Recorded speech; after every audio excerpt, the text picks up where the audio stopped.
You sit down in the salon chair, you try to explain what you want, and what comes out is something like, I don't know, just fresher, something that works better. And the stylist nods and gets to work, and you leave looking fine, totally fine. Just not quite what you had in mind, not quite you, or maybe it's the other version. You've had the same cut for so long it's stopped being a decision. It's just what you do. Every 6 to 8 weeks, same thing, same shape, same result. And somewhere along the way, you stopped asking whether it's actually still working for you. If either of those sounds familiar, stay with me, because today we're going through 7 specific haircuts that genuinely flatter women over 60, not 7 options pulled from a magazine. 7 cuts I'm going to actually explain why each one works, what it does for your face and your hair at this stage of life, and exactly how to ask for it when you're sitting in that chair. If this is the kind of practical, honest conversation you've been looking for, and no fluff, no products being pushed at you every 30 seconds, go ahead and subscribe. I make videos like this every week, and I'd love to have you here for the next one. Cut number 1, the textured layered bob. This is probably the cut I'd recommend most often to women over 60, and there's a reason for that. It works consistently, reliably, across a lot of different face shapes and hair types.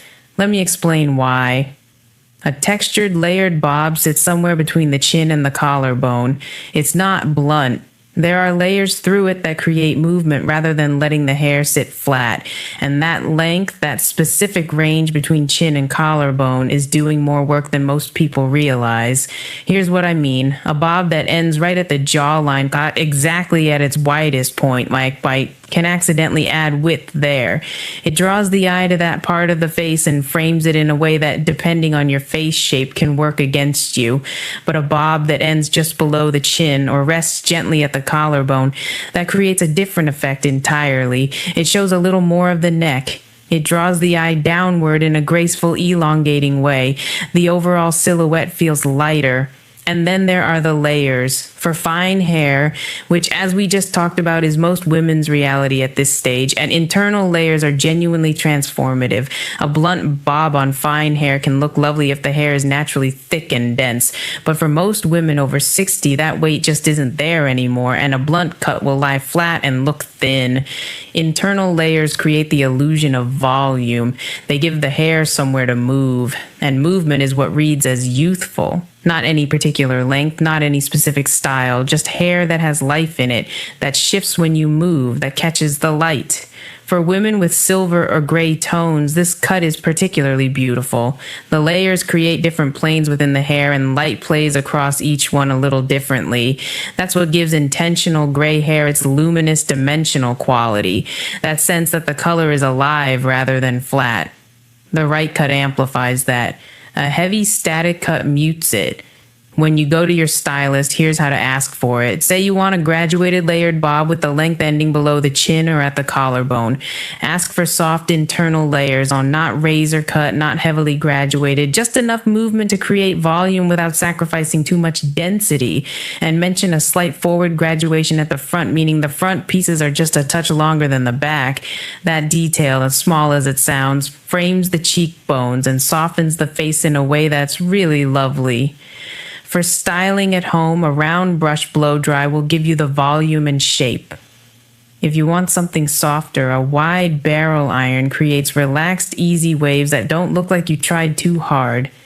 A light, volumizing mousse at the roots before you dry makes a noticeable difference in lift, worth the extra minute. And one small finishing touch worth mentioning. With this cut, delicate gold or rose gold hoop earrings do something really nice. They catch the light right where the hair frames your face, and the whole thing just comes together.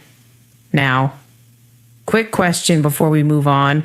When you picture yourself with a bob, does it feel exciting, or does it feel like a compromise? Like something you do because you feel like you should cut it, not because you actually want to? I'm curious. Drop your answer in the comments, because it genuinely shapes what I make next. And honestly, I just want to know. Cut number 2 is for the women who've been thinking about going shorter, really shorter, and maybe feeling a little nervous about it. The soft pixie with side-swept fringe. I know, a lot of women hear pixie and something tightens up a little. Too short, too harsh, Too much of a statement, and I understand that completely because the pixie has a reputation that doesn't always do it justice. The images that come to mind are often severe, clipper close cuts that feel more practical than beautiful. And that version exists. But it's not what we're talking about here. The right pixie, the one I'm describing, a stock, is shaped and layered at the crown, not clipped flat. It has a fringe that sweeps softly to one side, falling naturally rather than sitting stiff or ruler straight. It's structured and confident, yes, but it's also genuinely feminine. Those two things are not opposites, even though the way pixie cuts are sometimes talked about makes it feel like they are. Here's what this cut does that almost nothing else can. Fine hair at length, even a moderate length, what can pull the face downward. The weight of it, even when the hair itself is thin, has a dragging effect. It sits against the jaw, against the cheeks, and visually reinforces the softening that naturally happens in that area of the face after 60. The pixie removes that weight entirely. And when it's gone, everything lifts. The crown sits higher, the cheekbones become more prominent, the neck and jawline look defined and elegant rather than soft and heavy. It's not a dramatic transformation. It's more like a clearing away of something that was quietly working against you. The side-swept fringe does its own quiet work. It softens the forehead and frames the eyes without covering them. There's no harsh line, no blunt edge across the brow, just a gentle sweep that draws the eye exactly where you want it. To your face, your expression, your eyes. And for women with striking silver or white hair, this cut is something else entirely. The contrast between the hair and the skin becomes a feature, not something to manage or minimize. A feature, the kind that makes people look twice. When you sit down with your stylist, be specific. Ask for volume and texture at the crown. The top should have length and movement, not be clipped flat and close. Request a side fringe that sweeps naturally across the forehead and falls to one side on its own. And ask for softness at the nape rather than a hard clipper line. A hard line at the nape can make the whole cut feel severe from behind, and it ages the look in a way that's hard to put your finger on, but easy to feel. A word on face shapes here, because it matters with this cut more than most. The soft pixie works beautifully on oval, heart-shaped, and oblong faces. If your face is rounder, the adjustment is simple. A slightly longer fringe and a little extra height at the crown will elongate your proportions and balance everything out. It's not that the cut doesn't work, it just needs that small modification to do its best work for you. Styling this one at home is genuinely easy. A small amount of volumizing mousse work through the roots, a light pass through the fringe with your fingertips or a fine comb, and a touch of flexible hold spray. That's it. 5 minutes, maybe less. It's one of the lowest maintenance cuts on this list and somehow also one of the most consistently polished. The finishing touch for this cut, and I mean this, is statement earrings. With the neck and ears fully on show, you have a canvas that a lot of hairstyles simply don't give you. Drop earrings in pearl, gold, or a soft gemstone tone catch the light beautifully here. A soft coral or dusty rose lip brings warmth to the face, and the whole look comes together in a way that feels considered without being overdone. Cut number 3, the modern shag with curtain bangs. The shag is having a real moment right now, and I think women over 60 are some of its most unexpectedly beautiful wearers. I say unexpectedly because the shag is often positioned as a young, trendy cut, something for women in their 20s with effortlessly cool hair, and yes, it works beautifully on them, but it works for a completely different and equally compelling set of reasons on women over 60. Let me explain. The shag sits at the shoulder or slightly past it. What defines it is layering distributed throughout the entire length of the cut, not just at the ends, not just at the crown, but woven all the way through. And then there are the curtain bangs. That's really the signature element, and it's worth understanding what they actually do. Curtain bangs begin near the temples. They taper gradually and part naturally in the middle, sweeping softly to either side of the face. At their shortest point, they sit around cheekbone level. not across the brow, not blocking the forehead, just framing the outer edges of the upper face. And that framing does something very specific. It draws the eye upward and inward toward the cheekbones, the eyes, the most expressive part of your face. It softens the forehead rather than covering it, and it creates a natural face hugging effect that looks effortless, like the hair just falls that way, like you didn't have to think about it. That effortlessness is important. There's a version of trying too hard that actually works against women over 60 in their style choices, and the shag sidesteps it entirely. It looks like you rolled out of bed with great hair, which is honestly one of the highest compliments a haircut can receive. The layering throughout the length does something else that's worth mentioning. Hair texture changes with age, as we talked about at the beginning. If your hair has become slightly wavier or more textured than it used to be, the shag works with that rather than against it. It embraces the texture and lets it become part of the look. If your hair is naturally fine and straight, the layers give it movement it wouldn't otherwise have. Either way, the result is hair that looks like it's doing exactly what it wants to do. And that's the most flattering thing any cut can achieve. For gray, silver, or salt and pepper hair, the movement in this cut is particularly beautiful. All of that tonal variation and the different shades within the gray, the way silver catches light differently than white, the movement in the shag lets all of it show. The result is dimensional and luminous in a way that a heavier, flatter cut simply can't produce. When you talk to your stylist, ask for layering distributed throughout the length. Make sure they understand you mean throughout, not just at the ends. The curtain bangs should begin at the temples and taper to cheekbone level at their shortest point, not across the brow. The overall length works best at the shoulder or just slightly past it. For styling at home, this cut genuinely rewards low effort. If you have natural waves, a diffuser and a curl enhancing cream will give you a result that looks like it took no thought at all. If your hair is straight, a light mousse before air drying creates softness and movement without making the hair feel stiff or overdone. Either way, this is not a wash and set cut. It's a wash and go cut, which, depending on your life and your mornings, might be exactly what you've been looking for. The finishing touch here is layered fine chain necklaces. They complement the effortless, slightly relaxed quality of the style in a way that feels completely natural. For makeup, a warm nude or soft terracotta lip with a sweep of warm-toned blush brings the whole look together without competing with the hair for attention. Cut number 4, the classic graduated bob. If the shag is the relaxed, effortless option on this list, the graduated bob is its opposite. And I mean that in the best possible way. This cut is structure. It's Polish. It's the haircut equivalent of walking into a room and knowing exactly where you're going. Here's what it looks like. The back is cut shorter, sitting close to the nape. As you move toward the face, the length gradually increases, ending at or just below the chin. That slope and that gentle graduation from the shorter back to the longer front are what gives the cut its particular magic. From behind, the graduation creates a rounded, lifted shape at the back of the head, and that lift matters more than people usually expect because it adds the appearance of fullness exactly where fine hair most often loses it.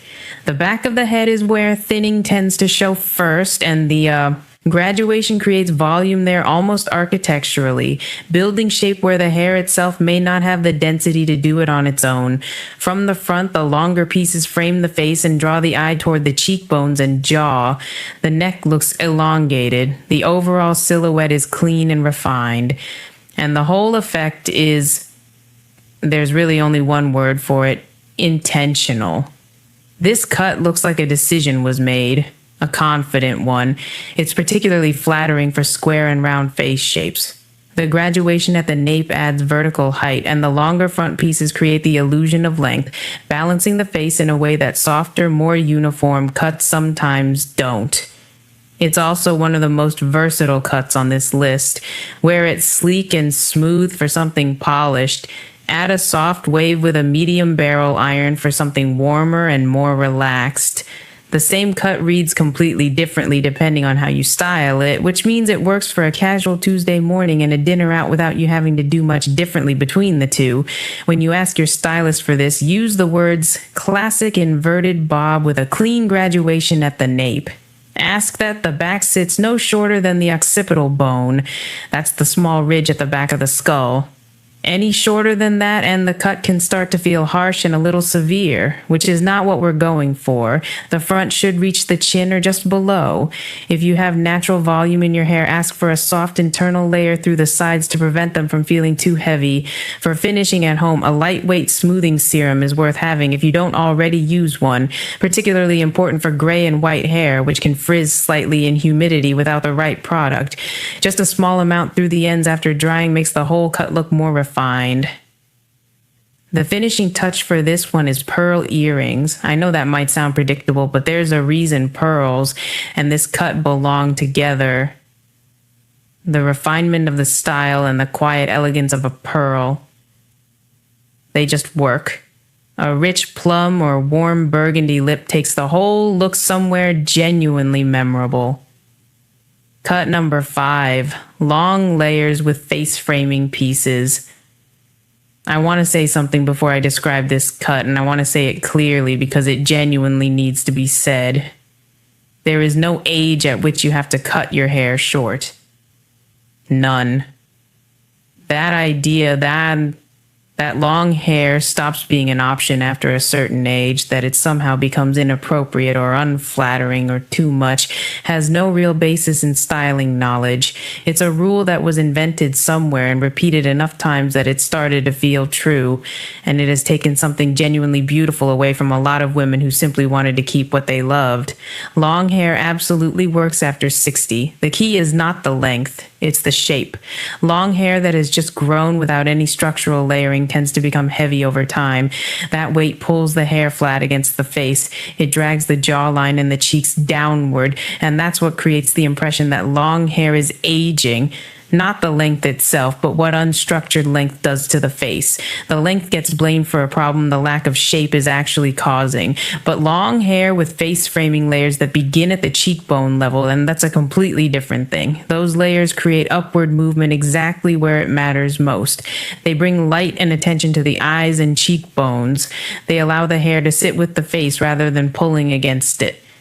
The length is still there. The femininity and the softness that comes with longer hair is still there. It just has structure now, shape, intention. For women with silver, white, or salt and pepper hair worn long, this cut is genuinely breathtaking. The face framing pieces catch the light and illuminate the complexion in a way that's hard to fully describe until you see it. They act almost like natural highlighters for the skin, drawing warmth and brightness toward the center of the face. When you talk to your stylist, the most important detail to communicate is this: face framing layers beginning no lower than the cheekbone. That's the thing that changes everything. If the layers start lower and at the jaw or below, they lose the lifting effect and become just layering, which is nice, but not the same thing. The rest of the length can be layered more gently, especially if your hair is fine, to maintain density and avoid any sparseness through the body of the hair. For styling, a lightweight volumizing mousse applied from mid-length to the ends before drying adds body without weighing the hair down. A wide barrel curling iron creates soft, effortless waves that look undone in the best way. Or if you prefer something more natural, a leave-in cream and air drying will give you something relaxed and genuinely lovely. This cut works across a real range of styling preferences, which is part of what makes it so wearable. The finishing touch, longer, more dramatic earrings, chandelier styles, long drops, layered gold chains. Long hair gives you the canvas for them, and they look beautiful here. For the lip, a warm rosewood or soft caramel tone brings warmth to the face and pairs perfectly with the natural, relaxed elegance of the style. Cut number 6, the French bob. There's something about this cut that's hard to put into words exactly, but I'll try. It just looks like a decision, a confident, unbothered, I know exactly who I am kind of decision. And that quality, that sense of quiet certainty, is a big part of why it works so well for women over 60. Here's what it looks like. Jaw length or just slightly above. The ends are clean and defined, either blunt across the bottom or softly point cut for a slightly less severe finish. It's often paired with a fringe, and not a heavy ruler straight fringe across the brow, but something wispy and textured that sits naturally. structured and relaxed at the same time, which sounds contradictory, but somehow isn't.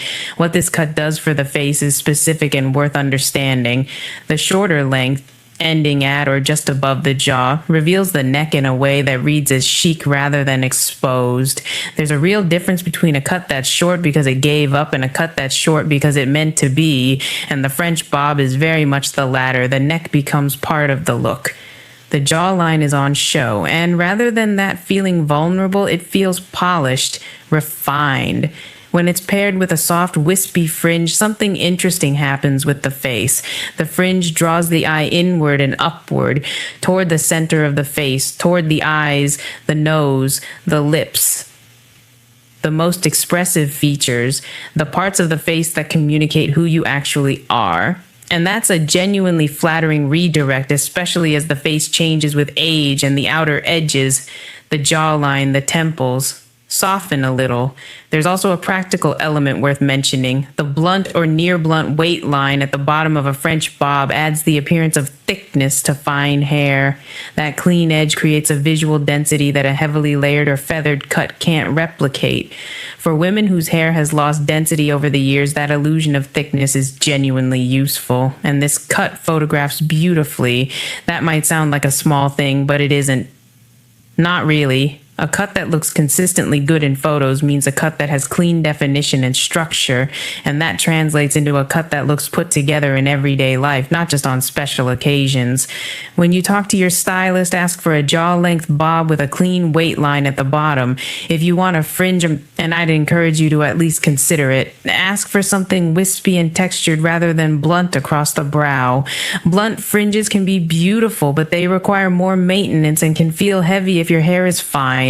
A textured, slightly wispy fringe is softer, more modern, and genuinely more forgiving to grow out if you change your mind.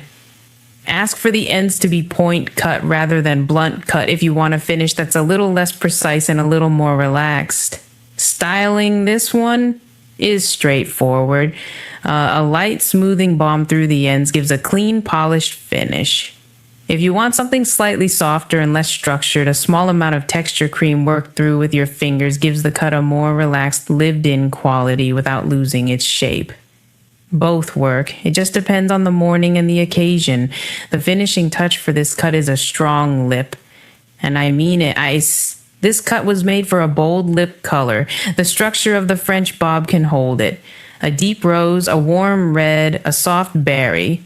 Something with presence. The cut gives you the foundation and the lip color does the rest, and together they make for a look that's genuinely hard to forget. Cut number 7, the effortless lob. If you've been going back and forth throughout this video and something shorter feels exciting, but you're not quite ready to commit, something longer feels safer, but you wonder if you're playing it too safe, the lob might be exactly the answer you've been circling around without quite landing on. The lob is a long bob. It sits somewhere between the collarbone and just below the shoulder. Longer than a classic bob, shorter than fully long hair. It exists in that middle ground that sounds like a compromise, but actually isn't. Because in practice, it has qualities of both and the drawbacks of neither. Here's why it works so consistently well for women over 60 specifically. The length sits in a genuinely flattering sweet spot. It's long enough to feel feminine and soft, to move when you move, to tuck behind the ear or pull back on the days you want it out of your face. But it's short enough to avoid the heaviness and flatness that can come with longer lengths on fine hair. You get the feel of longer hair without the weight that causes the problems we talked about earlier. It's also one of the most forgiving cuts for different face shapes on this entire list. The collarbone length is remarkably universal. It works with oval faces, round faces, square faces, heart-shaped faces. There aren't many cuts you can say that about, honestly, but the lob is genuinely one of them. With soft layers through the length, it creates movement without sacrificing density. That balance, my movement and density together, is exactly what fine hair needs and so rarely gets. Too much layering and the hair looks thin. Too little and it looks flat. The lob with soft, considered layering threads that needle in a way that's almost uniquely satisfying. And it's easy, genuinely easy. You can wear it straight for something clean and polished. You can wear it wavy for something warmer and more relaxed. You can tuck one side behind the ear for something a little more casual. The same cut does all of those things without you having to restyle or rethink. For women who want to look considered without spending a lot of time or energy on it, the lob is a very honest answer. When you ask your stylist for this, ask for a lob ending at the collarbone with soft layers distributed through the length, not just at the ends through the whole length. If you have fine hair, mention that specifically and ask them to avoid heavy graduation at the nape. Heavy graduation on fine hair at the back can leave the nape area looking sparse, which is the opposite of what we're going for. For styling at home, a large barrel iron or flexi rod gives you soft, bouncy waves that look natural rather than set. A simple round brush blow dry gives you something cleaner and more polished. Both work beautifully with this cut. A lightweight oil worked through the ends after drying adds shine and softness, particularly worth doing if you have gray or silver hair, which can sometimes look a little dull without a finishing product to bring out the luminosity. The finishing touch here is simple. A small hoop or stud earring. The lob is versatile enough that it doesn't need a dramatic accessory to complete it. It works with almost everything, which means you don't have to think too hard about it. Just get dressed and go. Now, I promised you something at the beginning, and here it is. The single most common thing that quietly undermines a haircut choice for women over 60 is this: choosing based on how a cut looked on you 15 or 20 years ago rather than looking honestly at the face and hair you have right now. I want to say that again because it's worth sitting with. Choosing based on how it looked on you 15 or 20 years ago. This isn't a criticism. It's one of the most human things in the world, and returning to what felt good, what felt like you, what worked beautifully once. There's nothing wrong with that impulse, but the face at 63 is not the face at 43. The hair at 65 is not the hair at 45. The collagen distribution is different. The hair density is different. The contrast between your hair color and your skin tone is different, especially if you've gone gray or silver since then. A cut that was absolutely perfect for you two decades ago may still be exactly right. Or it may be pulling the eye somewhere that no longer serves you, and you might not even be able to see it because you've been looking at yourself in that cut for so long. The shift isn't about abandoning what you loved. It's smaller than that. It's about looking at your face now, really looking with fresh eyes, and asking one honest question. What does this face need today? What would lift it, frame it, make it look luminous right now? And here's something practical to take into your next salon visit. Instead of showing your stylist a photo of how your hair looked in 2005, and even if it looked incredible, bring a photo of someone whose hair you genuinely love right now, someone around your age or close to it whose face shape feels similar to yours. That one change in how you walk into that conversation will change the result because you're giving your stylist something real to work with, something current, something that exists in the same world your face exists in now. That question, what does my face need today, is what leads a woman to her perfect cut. And once she finds it, she tends to wonder how she wore anything else. 7 cuts, 7 different approaches, but all of them built on the same foundation. That your hair and your face have changed, and the right cut works with that, not against it. Whether you're drawn to the layered bob, the soft pixie, the effortless shag, the graduated bob, the long layers, the French bob, or the lob, what matters is that you choose with intention, that you walk into that salon knowing why something will work, not just hoping it will, that you leave feeling like yourself, the best version of yourself right now, without apology. Because the most beautiful thing a haircut can do has nothing to do with looking younger in some number-chasing kind of way. It has everything to do with making you feel more like you, fully, clearly, joyfully you, and you deserve nothing less than that.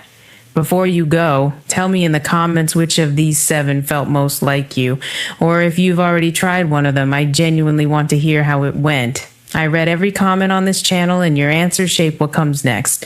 If this video felt useful, if you're walking away with a clearer sense of what you want to ask for next time you're in that chair, share it with one woman in your life who might need it too. You don't have to explain it, just send it. She'll know why when she watches it. And if you're not subscribed yet, please do come and join us. There's a whole library of content here made specifically for this stage of life. Practical, honest, no fluff. New videos every week, and I genuinely love to have you here for the next one. You are not past your best hair days. Not even close. You just needed to know what to look for. Now you do. I'll see you in the comments.